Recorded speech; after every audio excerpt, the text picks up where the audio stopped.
Um, let me let me tell y'all something.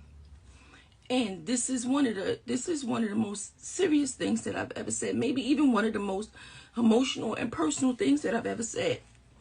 And it has to do with DMX, and it has to do with his passing.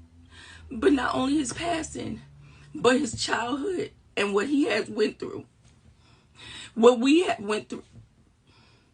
Now, my relationship with DMX, we wasn't super close, but we had time enough to be able to talk to each other.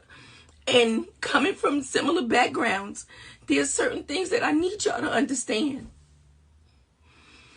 And this is not what somebody told me, this is what he said to me. He said, when he was younger, his mom had took him to a children's home and said that they was just going to visit. And she left him there.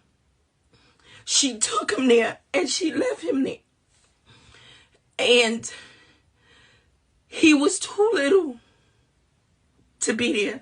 Too little to understand how to defend himself, how to take care of himself and everything else. But he did it. And he survived it. And we all have our ways of dealing with it. I've been through that system.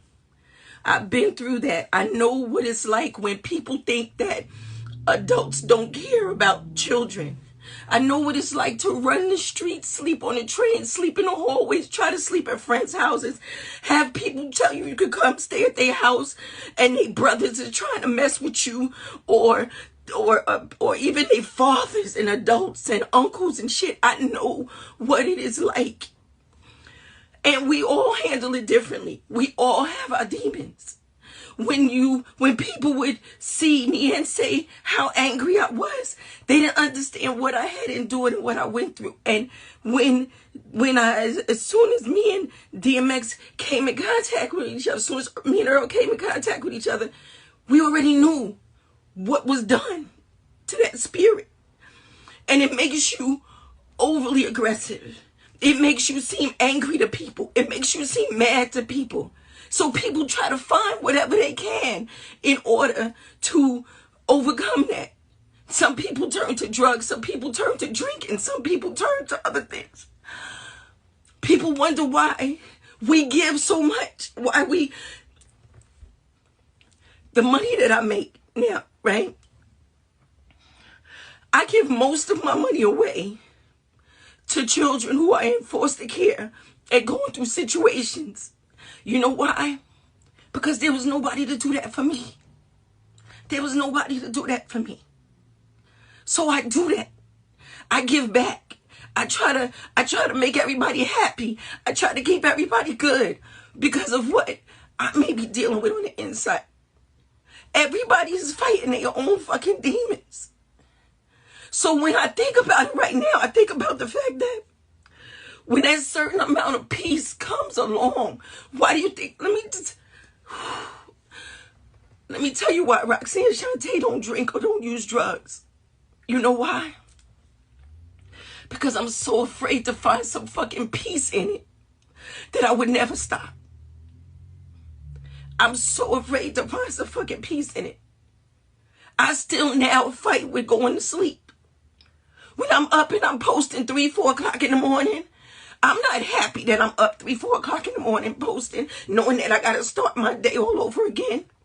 But that's because when you go through those systems and you go through that, you learn how not to sleep. You learn how not to sleep. So you up, and every time somebody shows you the least little amount of some type of deceit, or you catch somebody wrong, you so quick to let go because you know that as soon as you let your guards down, as soon as you trust somebody, something bad can happen. Something really bad can happen because you've done it. To miss out on a childhood And then people wonder why you make the mistakes you make. Yeah, I make mistakes all the time. And they say, oh, you probably suffer from arrested development. Oh, you probably have this. You probably have that. No, I went through some fucking shit too early in life. I went through it when I wasn't supposed to. That's what it was. I went through it when I wasn't supposed to. And it's just so hard when you see people saying mean things and doing mean things, and even when you online and people are posting and saying negative things and saying all this other foul shit, you learn to just see past it. You learn how not to you get a tough skin because of it. So my heart is hurting right now.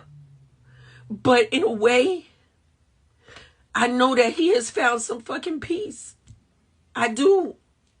And I'm saying this right now because for all of us who have experienced it, for everybody that's been out there that has went through the foster care system and had a bad experience, because I'm not going to say all foster parents is bad, because I have a sister who's a foster care parent because she wanted to be one of the good ones. When you have been a check child, that means they take them and they take you in their house because they only want a fucking check. And then you go into this fucking hip-hop field and they only fucking nice to you because you're a commodity and you making them some fucking money. It's like this cycle never fucking stops.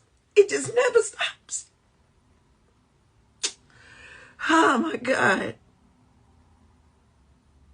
So just know that there were people that were out here that were trying to help him. People that he could talk to. But you can't. Nobody can fix what is unreachable inside of you.